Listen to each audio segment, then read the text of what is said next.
The day I told my son I lost my job, he kicked me out. What he didn't know. I had just inherited $8 million. I gave my all to my son, Eric. For 30 years, I poured my heart, health, and every ounce of energy into raising him. I nursed him through sickness, paid for his education, and worked endlessly to ensure he never lacked anything. I even sacrificed my marriage, my entire personal life, so he could have a better one. But the moment I told him I had lost my job, he didn't ask if I was okay. He didn't offer support or sympathy. Instead, he looked me in the eye and told me I was a burden. A parasite. And then he kicked me out. That was the moment something inside me snapped. I was done being the mother who kept swallowing her pride. I wasn't going to be stepped on anymore. He assumed I had nothing. But what he didn't know was that my late employer, who had deeply appreciated my years of loyalty, had left me $8 million. And this time, I would make sure Eric learned that betraying me came at a price. A price far steeper than he could ever imagine. The day I got home, I told Eric I wouldn't be working for Katie anymore. I barely got the words out before his expression darkened and he cut me off. His voice rose sharply. Why would you quit? That job paid $8,000 a month. What are you going to do now, just sit around and freeload off us? The joy I'd felt about coming home evaporated in an instant. Did he really think I left that job for a life of ease? I came back because I wanted to help them. I wanted to make their lives easier. But his words hit me like a slap. Still, I didn't argue. I reminded myself how much pressure he'd been under lately. His wife, Nancy, came from a family that never thought highly of ours. Her mother was a university professor, her father worked in government. To them, Eric would never be good enough. Nancy had absorbed their disdain completely. She constantly belittled Eric, mocking his income, his background, even his education. Still, I hoped that once they learned about the inheritance, Catherine had left me $8 million, they'd finally treat him with some respect. But I didn't tell them. Not yet. Instead, I brought up what I thought would be a gesture of goodwill. You mentioned Nancy's trying to get pregnant soon. I thought I'd come back early to help, support her during the pregnancy, help with recovery, even take care of the baby. Nancy's face turned icy. I'm almost certain she scoffed. Postpartum care needs professionals, she said flatly. You used to be a housekeeper. What would you know about that? Her mother, Sophie, gave me a quick, dismissive glance and chimed in. Taking care of a newborn isn't just diapers and bottles. It's practically a science. You need actual training. This isn't something just anyone can do. The two of them tore into me like it had all been planned. In an instant, I was dismissed, unfit, unnecessary. I gave a bitter smile. Nothing had changed. To them, I was still beneath them. Still, I forced myself to play nice. If everything's already arranged, I won't interfere. I'll leave the baby care to you. Sophie rolled her eyes. Good. Then you'll cover the cost of the nanny and baby nurse. I'll handle the hiring. I was stunned. Her demand left me speechless. Eric jumped in immediately, echoing her tone. Exactly. You shouldn't have quit your job, Mom. Our expenses are about to double. You really need to keep working. And that's when it hit me. They didn't want me back because they missed me. They wanted the paycheck. They wanted the money. To them, I was just a source of income. A walking ATM. My smile faded. I'm 58. I think it's time I got some rest. I'm retired. Retired? Nancy laughed coldly. You don't even have a pension. What are you retiring from? Her words knocked the breath out of me. I wanted to pay into a retirement plan years ago. But you all said I should use the money to help pay off your mortgage instead. And now you're throwing that in my face? Nancy flicked her hair and snapped, that's because your income was pathetic. Who told you to buy a house you couldn't afford without a loan? You should have planned better. Eric tried to calm her down, but his voice only got louder, at me. Enough, Mom. Nancy's trying to get pregnant. You're stressing her out. We need money now more than ever. You're still healthy. There's no reason you can't work another 20 years. Save the retirement talk for when you're 80. Another 20 years. I stood frozen, an ache hollowing out my chest.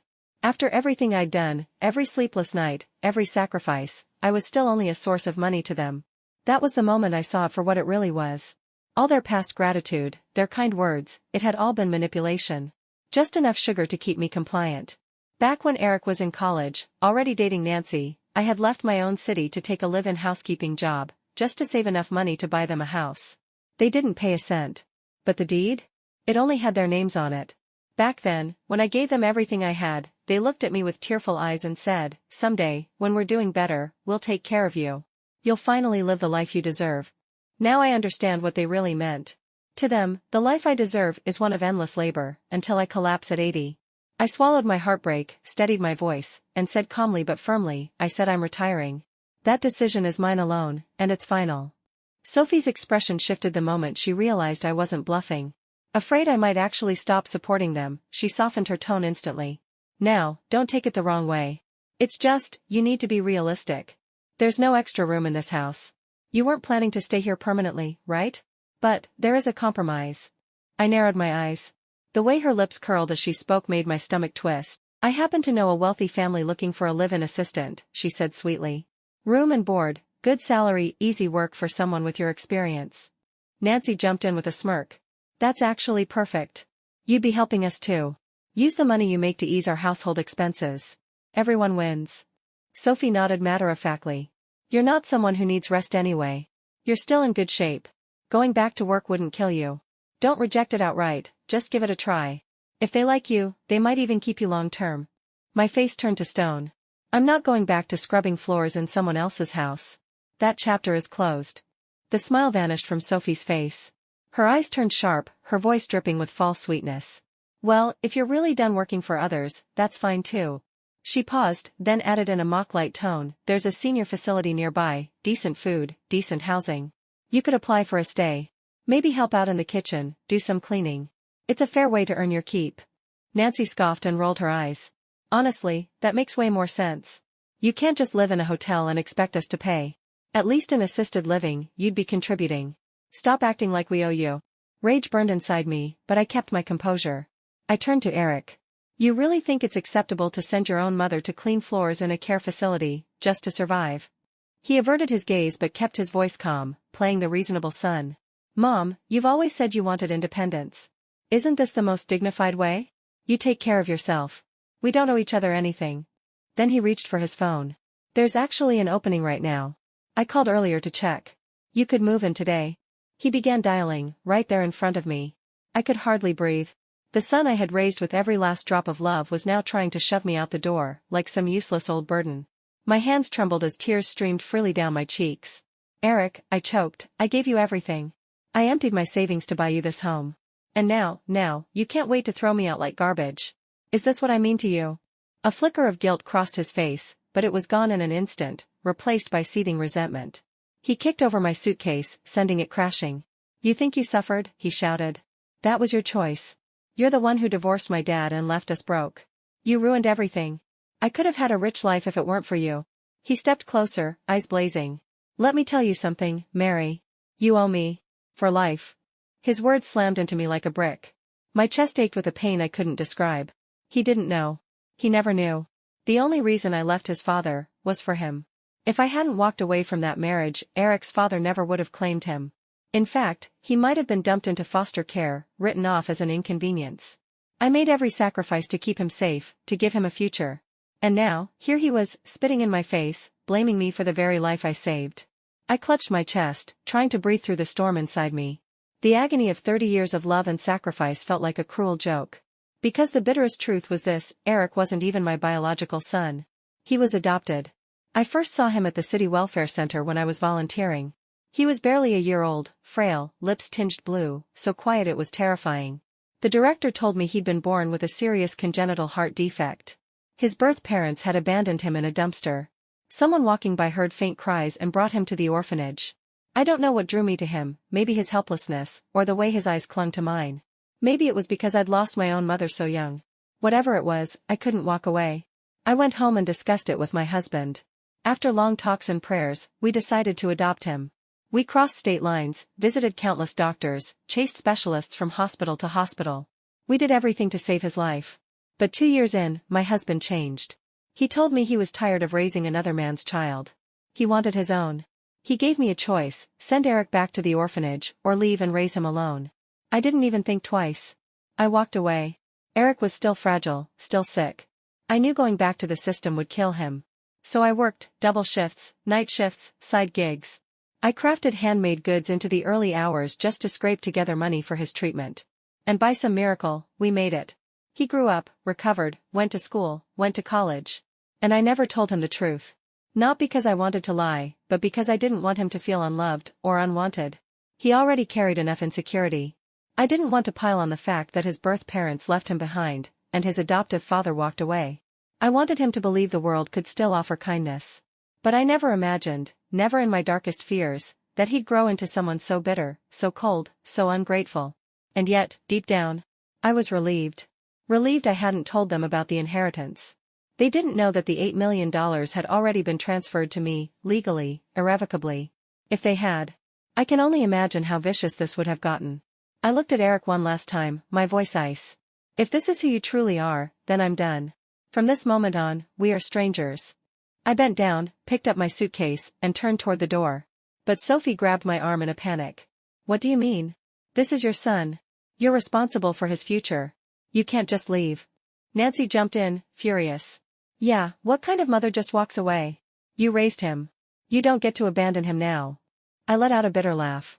You're a professor, aren't you? Then you should know the law. A parent's duty ends at 18. I supported him well into his 30s. What more does he want? Eric's face twisted in rage. You call that parenting? You just made bad decisions and now you're trying to cover it up. Every awful thing in my life is your fault. You owe me.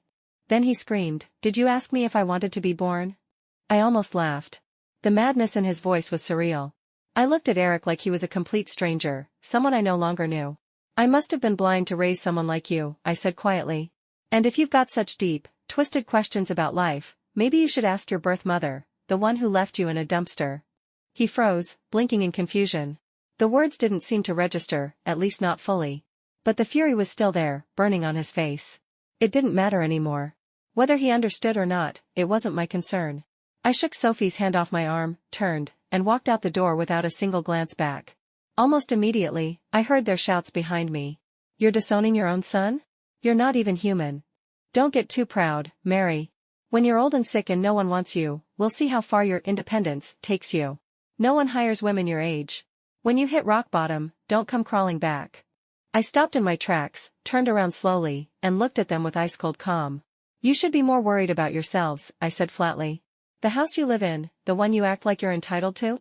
It was bought with every penny I scraped together. If I decide to take it back, don't be so sure you'll have a place to stay. Nancy stormed to the door, face twisted with rage. Don't you dare touch this house. It's registered in my and Eric's names, it's ours. You don't have any legal claim. But her shouting only made me feel steadier. Sharper. Fine, I said, voice unwavering. Then hear this, I don't care if I have to spend the price of 2 houses, I won't let a bunch of ungrateful leeches enjoy what they didn't earn. Nancy's eyes widened in disbelief, then curled into cruel laughter. You've completely lost it. 2 houses? You probably don't even have $1,000. This house is ours, our marital property. You're just a washed-up maid with delusions. Go rot on the street where you belong. With that, she slammed the door in my face. I didn't flinch. Didn't raise my voice. I just turned calmly toward the elevator, pulled out my phone, and began browsing listings for luxury properties in the city's most prestigious neighborhoods. A bitter smile tugged at my lips. If I didn't move into the finest house in town, I'd be wasting the $8 million quietly sitting in my trust. That night, I checked into the most exclusive 5-star hotel downtown. Then I called Katie's private attorney and instructed him to begin legal proceedings to reclaim everything that belonged to me. In the days that followed, I lived in that hotel, diving headfirst into the luxury real estate market, comparing listings, studying blueprints, scheduling viewings. Exactly 1 week later, I had an appointment at one of the city's most prestigious gated villa communities. What I didn't expect was that the sales agent assigned to show me around was Sophie's niece, Colleen. The luxury showroom buzzed with activity. Despite the million-dollar price tags, prospective buyers kept flowing in, drawn to the exclusivity and opulence of the development.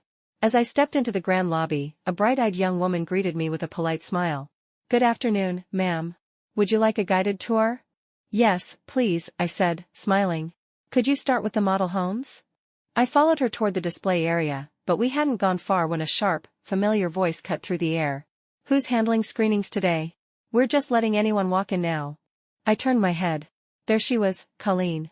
I'd only met her a handful of times, but her attitude had left a lasting impression, arrogant, judgmental, always bragging about her high society clientele. She stormed toward us, heels clicking with purpose, eyes brimming with disdain. Mary, she said, narrowing her eyes. What are you doing here? I met her gaze without blinking. I'm here to view a property. Is there a problem? She stepped directly in front of me, blocking my path, wearing a mocking smile. A housekeeper touring these homes? Don't tell me you're here for the free coffee.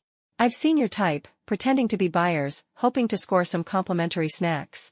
Her voice was loud. People turned. A few whispered. Some even smirked in agreement.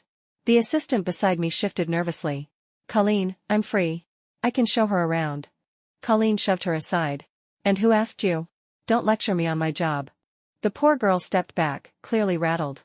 Colleen turned and waved over 2 security guards. You two, escort this woman out. Now. The room fell silent.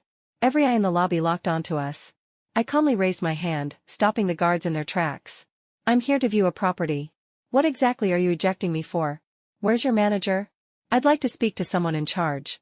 I turned to the bystanders. You're all here to buy homes too. Have I done anything wrong? The guards paused, unsure what to do. It was clear I wasn't backing down. Colleen crossed her arms, smirking. Go ahead. Cause a scene. Let's see how far this little act of yours goes. Just then, a young man in a crisp white shirt approached us. Good afternoon, ma'am. I'm Alex, the sales manager. Is there a problem? Before I could speak, Colleen jumped in. She's just here for the freebies. I was about to have her escorted out. Alex frowned, trying to stay professional. Ma'am, as this is a private viewing, we typically ask for proof of funds. Would you mind showing us something? Without a word, I handed over a folder. She's already verified everything at the entrance, I said.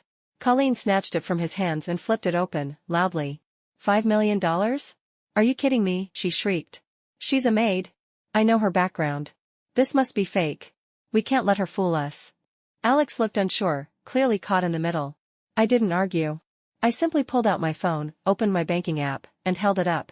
The young assistant peeked over, gasping softly. 1, 2. Oh my God. Over 8 million. Gasps spread through the crowd. Whispered murmurs. Stunned faces. Someone near me said under their breath, damn. She's loaded. Colleen's face turned from red to pale to a sickly green. She looked like she might faint. But she still refused to quit. Alex, that app has to be fake. There's no way she. That's enough, Colleen, Alex cut in, his voice sharp. He turned to me, composed and respectful. Ma'am, I apologize. This has clearly been a serious mistake. I'll assign our most experienced manager to take care of you. I waved a hand. No need. She, I pointed to the young assistant, has been perfectly professional. I want her to show me the property. Alex hesitated. She's still in training. I just wanted to be sure you'd be well cared for. But I like her, I said firmly. I'm buying a house today, and I'm doing it through her. Alex nodded quickly, adjusting his stance. Of course. Megan, please take excellent care of our distinguished guest. Colleen stood off to the side, face stiff, lips twitching with barely concealed frustration. She watched me walk away, seething, and muttered under her breath, just a glorified errand maid. Pretending she's someone. I didn't give her the satisfaction of a glance. Instead, I pointed to the model villa displayed at the center of the showroom. I'd like to see this one, I told Megan. The moment I laid eyes on that villa, I knew it was the one. A soaring living room ceiling. A spacious backyard garden. A sunroom over 200 square feet. Fully furnished. Move-in ready. I'll take it, I said without hesitation. Let's start the paperwork. Megan's eyes sparkled with excitement. Are you sure, ma'am? I have time, I can show you more options if you'd like. No need, I replied with a calm smile. This one's perfect. She beamed. This will be my first ever closed sale. You're my lucky charm. As we moved to the contract area, murmurs rippled behind us. She signed just like that? $150,000, no hesitation. Money talks. Now that's what wealth looks like. But then the whispers began to twist. Didn't Colleen say she was just a maid? Probably flaunting her boss's money. Right? Even servants know how to fake it now. Who would trust a maid with millions? She must be spending some old rich man's money. You know the type. Then Colleen's voice sliced through the room, laced with gleeful venom. Oh, you have no idea who she really is. No? Then who is she? One of those live-in assistants for elderly billionaires, if you know what I mean. Not just folding laundry, if you catch my drift. No way. At her age? That's pathetic. Desperate people will sell anything for a taste of luxury. Imagine if her family knew. They'd be humiliated. I set the contract down and turned to Megan with a steady smile. Megan, I said calmly, could you call Alex over again? I'd like to purchase another unit. The room fell silent. Even the whispers stopped. Megan blinked, stunned. You want another one? That's right, I replied. One for me. One as an investment. I smiled slightly, voice cool and even. Although, I do have a small request for Alex as well. Alex returned within moments, his energy practically bouncing. Hello again, ma'am. What can I do for you? I've finalized the purchase of the first villa, I said. I'd like to sign on a second unit. But, I let the smile drop, I expect your team to address the unacceptable behavior of one of your staff. Alex's face stiffened. His eyes swept the room, until they landed squarely on Colleen. Colleen, he snapped. What now? Apologize to the client. Right now. Colleen lifted her chin, full of defiance. Why should I apologize? I told the truth. She was a maid. A live-in one, at that. Everyone knows what those women do for old rich men. Even her son said it himself. I slowly raised my head and locked eyes with her. My son said that, did he? I asked evenly. Then let me share something he once told me. He said your little sales record had less to do with skill and more to do with what you did in bed with your clients. That's true, isn't it? Colleen paled. Her lips trembled. You're lying. That's slander. Oh? Now you care about defamation? I said coolly. A moment ago, you didn't seem to mind tossing it around. I turned to Alex. He caught on instantly. His tone dropped. Colleen, that's enough. Security, escort her out. And as of this moment, your employment is terminated. Colleen's eyes went wide. She stumbled forward in a panic. Alex, wait. I didn't lie, she was a cleaner. But Alex was unshakable. You violated company conduct. You're done. I raised my hand, stopping the guards. Not yet, I said calmly. She's not walking out until this is documented. She publicly slandered me, and I'm not letting it go. I pulled out my phone and placed a call. Hello, police? I'd like to report a case of public defamation and harassment. Within 10 minutes, 2 uniformed officers entered the showroom. After hearing my statement and confirming details with the staff, they issued Colleen a formal warning, clear and stern. If she didn't publicly apologize, I had every right to press charges. Cornered, furious, and shaking with shame, Colleen finally muttered through gritted teeth, I'm sorry. She shot one last venomous glare at Megan, who stood proudly beside me, before storming off, her defeat thick in the air.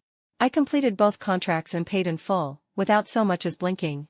Megan stood beside me, eyes misty, hands trembling with emotion. Ma'am, I don't know how to thank you, she said softly. I've been working here 3 months and never made a single sale. And now, 2 units, back to back. You're a miracle. To show her gratitude, she insisted on handling my move-in prep personally, down to the deep cleaning. I accepted with a smile. For the first time in what felt like years, the weight in my chest lifted. The bitterness, humiliation, and grief I had carried so long, had finally begun to dissolve, like dust swept from the doors of my brand new villa. That evening, as I returned to my hotel suite, my phone rang. It was Eric. His voice was filled with anger. What the hell did you do to Colleen? Her entire family is coming after us. You ruined her job. How are you going to fix this? I answered coolly. Let them come. That's your problem now. I told you, we're done. I owe you nothing. You stirred up all this drama and now you expect us to deal with the fallout? That's not fair. My voice sharpened. Drama? You think I created the problem? Colleen defamed me. In public. I called the police, and they agreed. She brought it on herself. If this explodes, don't think you'll get away clean either.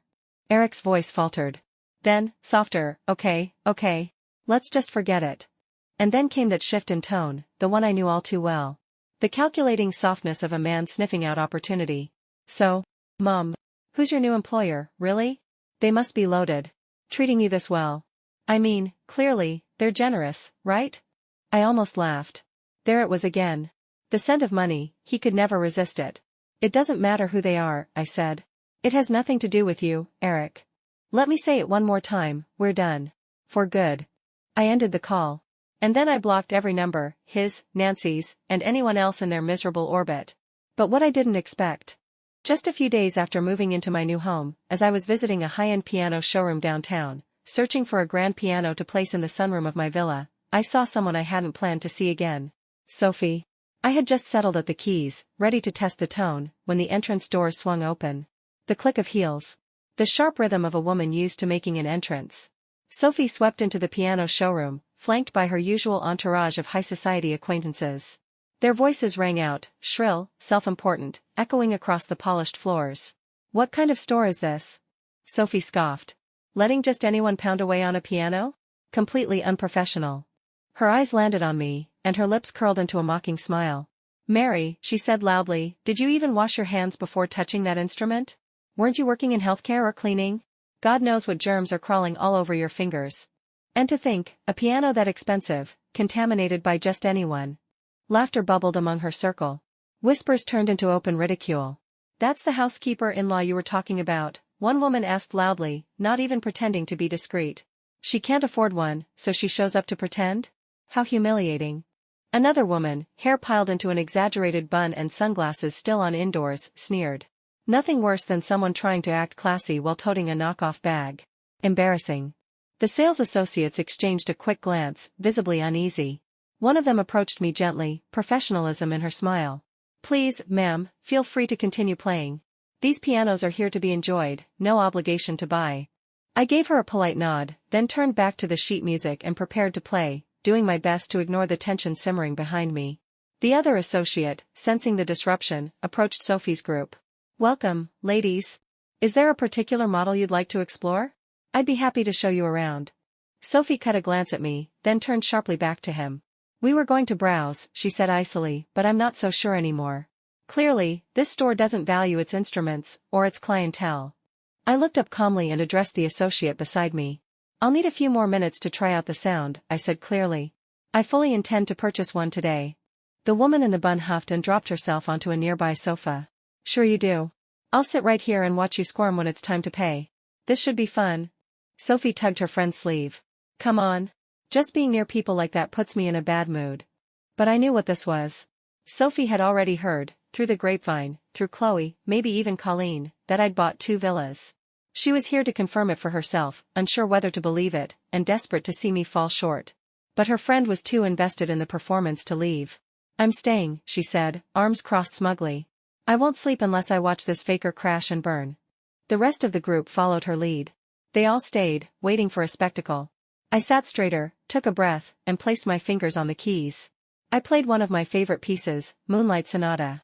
The notes drifted through the room, soft and slow at first, growing into a steady rhythm that filled the air with a wistful melancholy. The bun-haired woman pulled a face. What is that? Sounds like a cat walking on glass. Who taught her? She thinks she belongs in here with that mess?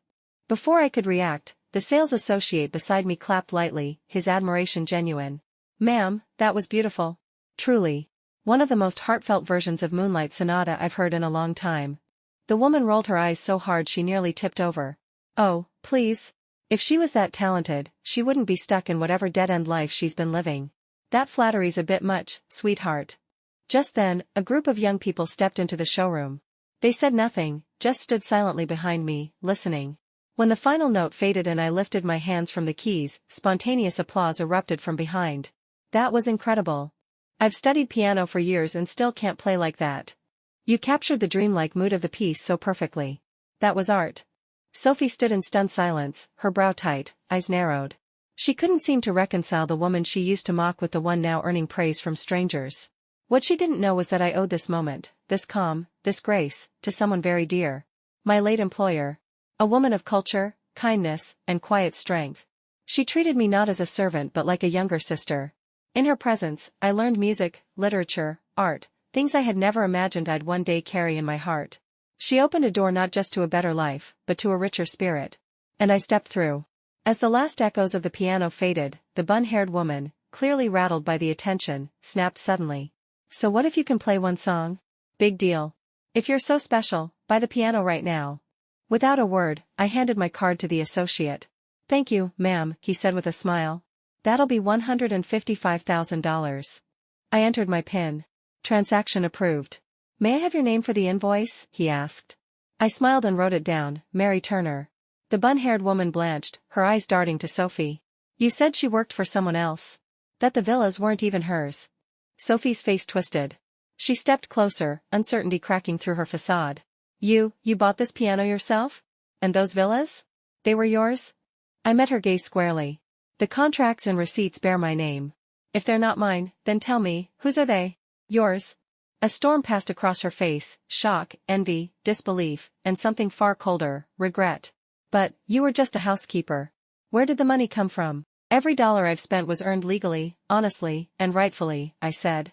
My voice was firm. Unflinching. Sophie scoffed. Please.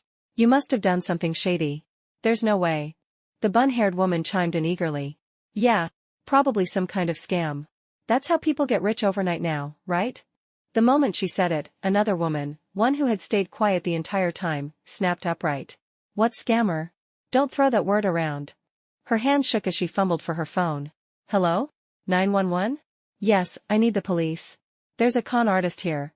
Before anyone could react, she hung up and charged toward me, trying to grab my sleeve in a frenzy of rage. Store staff rushed forward, holding her back as she cried and shouted, completely unhinged. And then I understood. She wasn't angry at me. She'd lost over $100,000 to a scam 6 months earlier. She'd never gotten it back. The pain was still so raw, so deep, that even hearing the word scam shattered her composure. Her fury wasn't mine to carry. She was fighting a ghost from her past. The police arrived quickly, and to my surprise, they were the same 2 officers who had responded when Colleen was removed from the real estate showroom. One of them raised an eyebrow and gave a familiar, half-smiling nod. Oh, it's you again, ma'am. I returned the gesture politely. But before I could speak, the curly-haired woman lunged forward and shouted, She's a scammer, officer. Arrest her immediately. The officer's smile disappeared.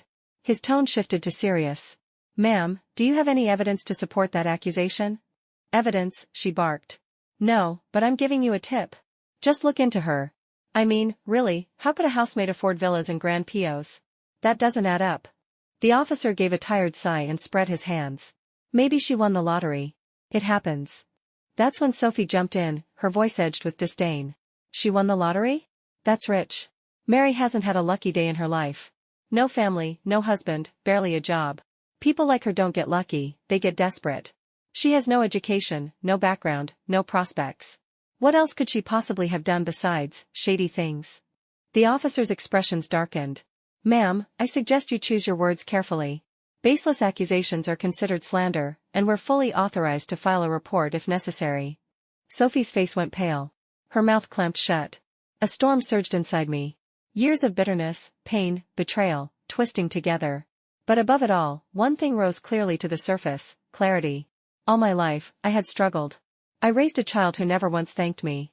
I bent, broke, and bled to keep others afloat. And now, here they were, using my lowest moments as ammunition. If I ever had enemies in life, it wasn't fate. It was them, Sophie, Nancy, Eric. But today, I saw them for what they really were, entitled parasites, feeding on the dignity of others. Without a word, I pulled out my phone and opened my banking app. I held up the screen, facing Sophie and her entire audience. You don't want to see me happy? Too bad. Heaven had other plans. I let the 8-figure balance gleam in silence. All legal. All mine. No tricks. No one to thank but myself and one incredible woman who believed in me. That's something you'll never understand. I looked directly at her. If the sight of that makes you sick, I hope it ruins your appetite. You want to accuse me of sleeping my way to success? I added, my voice steady and sharp. Go ahead. I dare you. File a suit. I'll be waiting. Sophie's hand trembled. Her water cup slipped from her grasp and shattered on the showroom floor. I could almost hear her pride cracking. 8 million? How the hell do you have that kind of money? She gasped. But as the panic spread across her face, something else shifted in her expression, like a thread had finally connected in her head. Oh. Now I understand. That's why you abandoned your son. You got rich and tossed him out like trash. How heartless can you be, Mary? I turned to her, expression unflinching. No. You don't get to rewrite this. I was going to leave everything I had to him, to your daughter, too. But the moment I stopped working, you both treated me like I was disposable. You pushed me out the door without hesitation. You live in my house, Sophie. Every brick, every tile, paid for with money I scraped together. And when I said I wanted to rest, you suggested I go scrub toilets in a nursing home. Or worse, become some old man's companion. Tell me, what kind of woman thinks like that? I raised my voice for the onlookers. Tell me, do people like this deserve luxury? There was a subtle shift in the room. The judgment that had once hovered over me now pivoted, honing in on Sophie and her group. Her face flushed a deep crimson, her neck stiff with humiliation. You're lying. We never said that. Oh? I cut in calmly. Shall I play the recording for everyone? Let them hear your exact words. The blood drained from her face. Her confidence vanished, replaced by real fear. That's probably edited. I don't have to listen to that garbage. Her voice cracked as she turned away, storming toward the exit. You're cruel, Mary. You'll get what's coming. And with that, she shoved open the door and disappeared into the street. I exhaled slowly. It was over, for now. But I knew Sophie and Eric weren't the kind of people to stay quiet when money was involved. What I didn't expect was how quickly Eric would try to crawl back into the picture. The very next morning, the concierge rang and said someone had left a large bouquet at the gate. Suspicious, I had them bring it in. At the center of the arrangement was a handwritten card, wishing you a lovely weekend. Love, your son, Eric. I almost laughed. Shameless didn't even begin to describe it.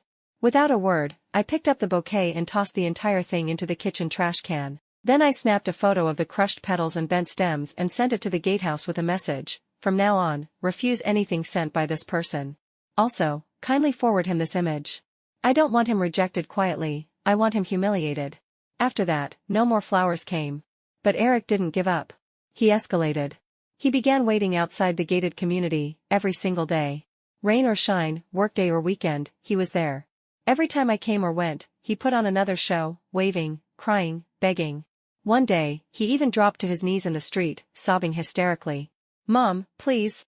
Don't be angry anymore. I was wrong. I'm still your son. How can you be so cold? I never once acknowledged him. Eventually, I was so disgusted I hired a full-time driver. I sat in the back seat, windows up, driving straight into my garage. No eye contact. No conversation. No room for pity. Eric kept up the performance for 2 weeks. Then, he disappeared. I thought maybe it was over. But he just changed tactics. He went digging through my past, and found him, Raymond. My ex-husband. The man Eric once called father. That's when things began to spiral in ways I hadn't foreseen. Eric wasn't trying to apologize anymore. He wanted to control me. To manipulate. To destroy. One afternoon, my phone rang. It was Raymond. We hadn't spoken in over 2 decades. I thought I should warn you, he said. Eric came to see me. Crying, begging. Wanted me to talk you into letting him come back. I told him, politely, that it's none of my business. I reminded him I'm not his biological father. I thought that would be the end of it. But he kept showing up. Even at my office. So, I had no choice. I took a paternity test to prove it. Raymond paused. I didn't tell him the whole truth. I kept the promise I made to you back then. I didn't tell him where he really came from. Just that I'm not his father. But you're still his one and only mother. I hung up slowly, my pulse steady. I knew what was coming. Eric would show up again, this time, desperate for answers. And when he did, I would give him the truth he'd spent his entire life running from. I'd tell him to go find the mother who abandoned him in a dumpster, and stop trying to destroy the woman who saved him. But that confrontation never came. Instead, Eric took a darker turn, one I hadn't expected. About a week later, I noticed something strange. People in the neighborhood had changed. Their smiles, once warm, grew stiff. Their greetings shorter. Their glances lingered a bit too long. I brushed it off at first. But something was brewing.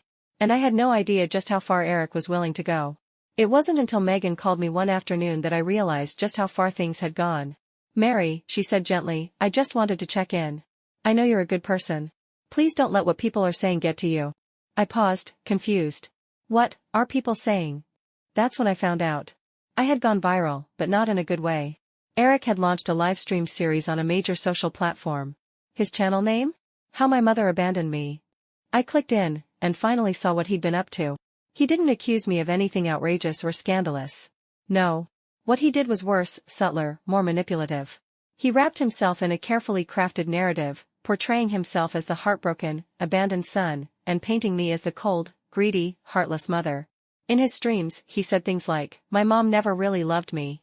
I worked so hard, studied so hard, and she never once supported me. The year I got into college, she took a job in another city, left me behind in a tiny rental apartment all alone. When I got married, she didn't contribute a single cent. When my wife got pregnant, she never lifted a finger. Now she's rich and living large, but I don't even exist to her. I don't want money, I just want to be acknowledged. But she won't even say my name. She lives in a mansion, rides in luxury cars, while I get sneered at on the street. The comment section was on fire. People took sides, but the loudest voices were filled with venom. A mother like that doesn't deserve the title. He's so pitiful, I'd give him the love he never got. She should be ashamed. Rotten to the core. Eric's follower count exploded. His live streams went viral. Sympathy poured in, and so did money. He started promoting merchandise. Sponsorships. Brand deals. Donation after donation rolled in, accompanied by dramatic captions. These gifts are the warmth your mother never gave you. Stay strong, sweet boy. You deserve better. She doesn't deserve a second of peace. And then, things got worse. People began digging. My name. My photo. My address. My life became a target. Comment threads were flooded with my personal information, shared, mocked, repurposed for content. I had become the villain of the internet. The heartless mother of a grieving son. That night, my lawyer called. Mary, he said, we can take action immediately. We can demand content removal, file for defamation, even seek damages. You name it. I smiled, quiet and calm. No rush. Let him put on his show. I've got something else in mind. That same night, I created an account of my own, on the same platform. I launched my channel with a single title, So This Is the Mom Who Abandoned Eric. My first move? I entered Eric's live stream, and dropped a donation of several $1,000s. Instantly, the comments section lit up. Then I sent a message across the screen, Hi everyone. I'm the so-called heartless mother you've been hearing about. Eric's been crying for weeks, saying I cut him off. Come to my channel, I'll show you the truth. Tonight, I'm giving away $100,000 in cash. First come, first served. Within seconds, viewers flooded into my stream. The numbers spiked into the thousands. And I meant what I said. I began sending out the cash giveaways live, no strings attached. The comment section exploded, OMG thank you queen. This is the content we came for. She's giving more than my mom ever did. Sugar mom goals. Then I went live, face to camera. No filters. No fluff. No rehearsed lines. Let's get one thing straight, I began. Yes, I cut Eric off financially. But that doesn't make me heartless. It makes me free. And it's time you heard the full story. I didn't walk away because I stopped loving him. I walked away because his greed was suffocating me. When I inherited money from my late employer, I planned to give it to Eric and his wife. Every cent. That was my plan. But the second I stopped working, they turned on me. Accused me of freeloading. Told me to earn my keep. Tried to shove me into someone else's home to work off my usefulness. To them, I wasn't a mother. I was a paycheck. Then I held up a scan of the legal trust, official, notarized. A full document outlining the $8 million inheritance from my employer, who had no children of her own and named me her sole beneficiary. She treated me like family. She gave me more dignity than my own son ever did. The chat erupted, OMGM lost 9M. This woman's boss was an angel. Finally, someone who got what they deserved in this life. Still, a few skeptics chimed in, but, you're his mom. Isn't it cold to cut him off completely? I stared into the camera.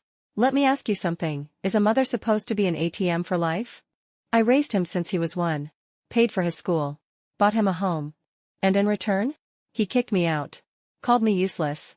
Said I should scrub toilets to keep earning my place. Tell me, does that sound like love? And then, my final card. A recording. Eric's voice, crystal clear, on the phone with the household staff of an elderly man, trying to arrange for me to become that man's live-in assistant. It was captured by the man's home security system. The stream went dead silent. Then the flood began, no freaking way. This is financial abuse. He wanted to sell her out. That's what this is. Cutting him off wasn't cruel, it was survival. He's not heartbroken. He's broke. She didn't abandon him, she escaped him. I sat back in my chair, watching the chat scroll by. Eric hadn't missed me. He missed the money. This wasn't a cry for love. It was a business model. And the show? Had only just begun. A soft laugh escaped my lips, quiet, cold, certain.